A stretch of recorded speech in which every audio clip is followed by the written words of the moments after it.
Dave Weigel live tweeted it. He said, first question is for Crowley about him unsuspending his campaign. I was never born into the establishment. I was born into the struggle, he says. For first Q for Hong is about DSA platform. Does she fully back it? Francesca Hong said, I do not support the full platform of the national DSA, and I am not endorsed by DSA National. This is an important distinction. DSA National rarely ever makes endorsements. Maylot Kuros, I believe, was one. Oliver Larkin is another one. Corey Bush is another DSA National endorsement. But most of these, like Zoran Mamdani wasn't a DSA National endorsement, right? Zoran Mamdani was New York City DSA. So just, you have to remember that. And obviously Francesca Hong is DSA, the entire Wisconsin DSA is backing her. She's a DSA member herself. But so that's part of the distinction. Now, the reason why she's saying that is because they've been eating her up on defund the police or police abolition, prison abolition. She has in the past said things that are perhaps a little too woke for the American electorate to hear on those issues. And she's pivoted to, she's pivoted to doing the Zoran technique, which is to literally say defund the police without actually using the words defund and the police next to one another. It's a very interesting technique where they just explain the defund the police position without saying those words because everyone is so negatively polarized against it. She did that on the debate stage tonight. Great work. Love that. Don't care if the hyper wokes get mad about that. It's literally what Zoran did as well. Okay? It doesn't mean that you're not invested in tackling the root cause in which crime manifests. That's the whole purpose of defund the police, right? It's a good way to go about it. I don't necessarily care about the slogan. Like I like it. I think it was fine. I was very mad for years and years. You said the twice, just to be clear. Okay, defund the police as a slogan is unfortunately far too negatively polarized against. As long as you still maintain your position on what must be done to tackle crime broadly, and the solution is to tackle the socioeconomic factors while not increasing headcount, while not like funding the police further, right? Then that's good. Here was her answer to the I'm a proud democratic socialist thing. This professor agrees with your take on the debate. Hong is unquestionably the winner of the debate, in my opinion. When you're the front runner, the goal is to get through the debate unscathed. That's what happened to her. No other candidate went after Hong, even though this seemed to me like a do-or-die moment for the non-Hong candidates. Hong got plenty of time to tout her most popular position, data center moratorium, and none of her competitors took advantage of the opportunities early in the debate to go after her on policing/public safety. What I don't understand is this messaging of explicitly creating separation from the DSA. Just explain your positions and leave it at that. She's not. She's not positioning herself explicitly as a separate person from the Democratic Socialists of America. She's saying she doesn't endorse the entirety of the DSA national platform. Abolishing the Senate, prisons, and replacing the presidency and the Supreme Court. Like, dude, are you kidding me? You're running for office. Of course, if you're running for governor, you're not going to say you're in favor of abolishing prisons. Okay? This is a very unique situation. I don't know how to explain this over and over again. I have so many times at this point, but I'll continue to do it. The Democratic Socialists of America is not an organization designed exclusively to create electable Democrats. The Democratic Socialists of America is a democratically organized socialist political organization. There's the DSA right, there's the DSA left. Obviously, there are people who are card-carrying members of the Democratic Socialists of America that are running for office that are not going to endorse all of the national platform. Okay? The national platform is democratically organized. Okay? You guys got a little taste of it. We went to the convention, if you recall. Okay? In any case, her response here makes sense. She's not distancing herself from the Democratic Socialists of America. She's just simply saying, the way that you're framing this platform, I do not endorse all of it. The national DSA organization has not endorsed me. I am, however, a proud democratic socialist. Abolishing the Senate, prisons, and replacing the presidency and the Supreme Court as we know it. Do you fully back the DSA platform, and why should primary voters trust your judgment and your ability to win statewide? Well, first, thank you so much to the team at WISN and Marquette University for hosting this important debate. I do not support the full platform of the national. DSA wouldn't even endorse you. I think I'm radical enough that the national DSA would probably endorse me excitedly if I was running for office. I'm exactly the type of candidate that DSA National endorses. I mean, look at the candidates that they have endorsed. National DSA endorsements are great, but let's be real. This is, local. As a matter of fact, I think the Marxist Unity Group presented someone like myself, ironically enough, to run for president as an alternative, which is hilarious. It's never going to happen. DSA, and I'm not endorsed by DSA National. What democratic socialist... Here, let's run this again. And why should primary voters trust your judgment and your ability to win statewide? Well, first, thank you so much to the team at WISN and Marquette University for... I'm not running for anything. Everybody calm the fuck down. I would never run for anything. You are very moderate as a socialist? Yeah, I'm very moderate as a socialist. I'm also very radical for the average American. Hosting this important debate. I do not support the full platform of the national DSA, and I'm not endorsed by DSA National.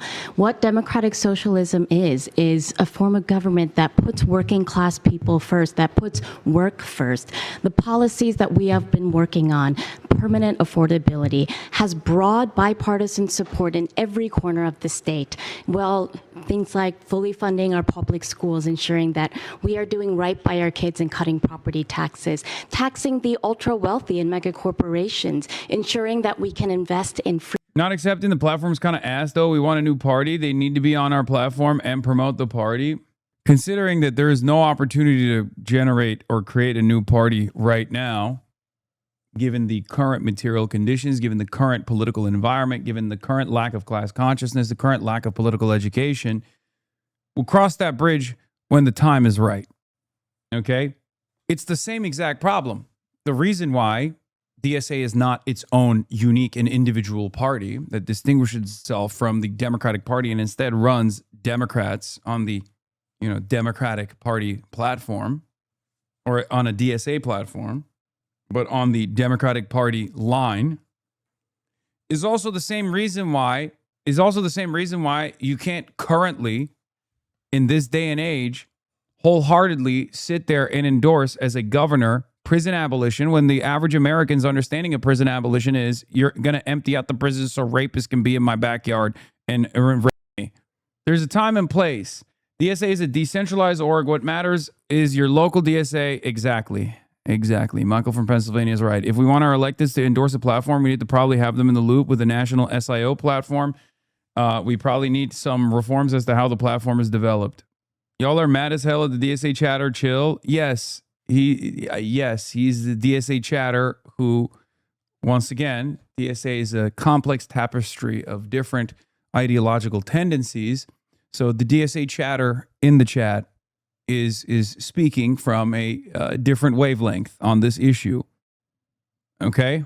Childcare, and that everyone has access to affordable housing. And we are the only campaign to support a moratorium on AI data centers, and we have found broad bipartisan support. I am looking forward to helping the Democrats become the big tent party that they've aimed to be for many years. It's not just, I understand what the dirty break is, bro. We passed national resolution to start forming a party, not a new ballot line. Maddie, I think you and I both understand that I have no issues with the national DSA program or its platform. But if someone is running for office currently, in 2026 in the big 226, they can't run on a platform of prison abolition. Okay? Just like they can't run on a platform of seizing the means of production. It's just not happening. The actual one doesn't call for the immediate prison abolition. I understand that. Of course, no one is demanding immediate prison abolition. Prison abolitionists are not demanding immediate prison abolition. Okay?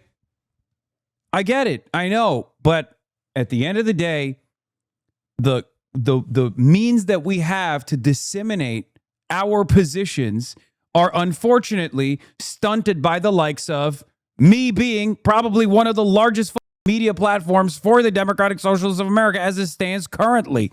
Okay? So what are we supposed to do? There's no CNN equivalent. There's no New York Times equivalent. There's no Pravda equivalent. There is nothing that can actually educate the masses in a short enough period of time for them to understand these concepts so that someone who's associated with that, when they bring up prison abolition, people immediately understand it doesn't mean open up the prisons so the rapists can run amok. Because currently, as it stands, with the hostile, pro-capitalist media landscape that exists, that is the way that it's presented to the average American. That's what the average American hears. That's what the average American understands. That's why we're trying to penetrate public consciousness by associating, by way of sewer socialism, good governance with democratic socialism. Okay? I'll give you one example of that moderation that I abide by. I am a firm and committed believer in a nationalized healthcare system. Do you ever hear me say, oh, Medicare for all, we need an NHS? No, of course not. Because I understand, given the current confines, given the current limitations, Medicare itself is already an existing social construct, is already an existing a part of the welfare system, part of the social safety nets, and expanding the existing part of the social safety nets is the best possible direction to move in terms of real incremental change that the average Democrat claims is far too radical. Okay? That's incremental change. Medicare for all is incremental change in the direction of the national healthcare system. I believe in a nationalized healthcare system. Okay? But I'm never going to sit there and be like, you have to also say you want an NHS. Medicare for all is incrementalism. That's the reality. That's the sad yet scary reality. That's the sad reality of American politics. Okay, but the NHS is not a good model. It's a fucking fantastic model. Awesome model. You know, a lot of us were excited because you turned 35 and can run for president. Smile. Yeah, that's not happening. I think the American Long March should be a socialist Forrest Gump who runs around the nation giving people labor and class education. Okay. The real question is, what is the difference between NHS and Medicare for all? Currently, as it stands, none of the hospitals and none of the healthcare system, even under Medicare, is actually public. They're still private institutions. We have to change that. They have to be public institutions, inevitably. So right now, under an NHS-style system, all the nurses, all the doctors, they're all public servants. They're all a part of the nationalized healthcare system. They're all getting paid by the government. In the American system, I think the VA is the only one that is not dissimilar to the NHS, where like the VA has people who work in public service, like the doctors and the nurses are being paid by the government. They're not. VA is the only one that has public sector employees that are doing healthcare. VA for all seems like shit, to be honest. The VA is not comparable to a normal healthcare system. There is no healthcare structure that exists where the entire pool of patients are f***ed up and in immediate need of healthcare to varying degrees, from very complex surgeries, third-degree burns, down to just like regular PTSD and loss of hearing. That's like the entry level in the VA is like loss of hearing and crippling PTSD. There is no healthcare system where the entire pool is fucked up. Of course, the VA doesn't work as a normal system. You guys understand how healthcare works, right? You know how insurance works. You have to leverage the not sick people who are buying into the healthcare with the people who are sick and need the healthcare. The VA doesn't work like that. The VA has a constant pool of growing needy patients. There's no system. There's no leverage there. There's no like people who don't need the VA but are paying into it. It's just entirely tax funded, and the pool of people who need healthcare consistently grows because we keep sending people to die for Israel. 600 of them recently signed on to veterans to veterans healthcare. As a matter of fact, 600 casualties in just the last 2 to 3 months. Okay, how the fuck is that going to work? Of course it doesn't work. Yeah, not to mention every person in VA needs care. Not everyone in NHS needs care, but they have access. Exactly. That's how a normal healthcare system works. Everybody pays into it. Not everybody uses it at all times. Anyway, Barnes says that the establishment is trying to rig the election and knows that money is being spent by Republicans for one candidate, but doesn't say who. Hong. Hong has a sort of electability line after Barnes knows that only he's beating Tiffany in a Marquette poll. And Hong says, we're already beating Tom Tiffany when it comes to the number of donors and also on the ground excitement, like organizing. Also, it's very funny for Mandela Barnes to be like, well, I'm beating Tom Tiffany in the Marquette poll. Okay, big dog. But you can't be beating in the primaries, the front runner. So Weigel has it out for us for some fucking reason. He's just doing regular gumshoe reporting. Okay, maybe his politics are not as aligned with ours in recent years, but it don't matter as long as he is still doing regular reporting. That's fine. I know he corrected himself for the blatant misinfo from the other day about no DSA candidates won in Arizona. New Haley. Little bit of stick it to a better belief. I'm gonna be doing it because that's the Michigan way. Joy, a little bit of energy, and a little bit of stick it to a better belief. I'm gonna be doing it because that's the Michigan way. I am gonna be working. I am gonna be working. I am gonna be working because that's the Michigan way. I am gonna be telling the stories. I am gonna be working. Better belief. I'm gonna be doing it because that's the Michigan way. With a little bit of joy, a little bit of energy, and a little bit of stick it to a better belief. I'm gonna be doing it because that's the Michigan way. Joy, a little bit of energy, and a little bit of stick it to a better belief. I'm gonna be doing it because that's the Michigan way. Haley Stevens is growing on me. I'll take the $7,000 in cashier's checks, please. Liberals are now making the joke. The president of the United States and Donald Trump. Dude, what the Dude, Midas Touch is making this joke. Ron Filipkowski is literally the editor-in-chief of MidasTouch.com. That, like this right here, that joke right here, that joke, I feel like a year ago when I would say something similar, people would be like, dude, you're an anti-Semite, dude. This is the king of liberalism, okay? Look at the boomers. President, vice president, vice president. Oh, that's awesome. Oh, that's fucking awesome. It's no longer this like sacred cow. There's no more like, oh, you can't say this about Israel. You can't say that about Israel. They're basically treating Benjamin Netanyahu like Vladimir Putin. Because this is exactly the type of humor that liberals would engage in all the time with Vladimir Putin. They'd be like, Vladimir Putin's the real president. Trump is sucking his ass from the front and sucking his dick from the back. Like they would say, oh, Trump and Vladimir Putin are having gay sex. That was like the number one showstopper for liberals on Trump 1. Now they're doing that for Benjamin Netanyahu. Sacred cow is a dog whistle? Wait, is it? No, you're joking. Doesn't sacred cow mean like, you know, an untouchable thing to say? That's what it means, right? You're joking when you talk about the red heifer. That's not what I was referencing, even though that is a funny pun that I unintentionally ended up making.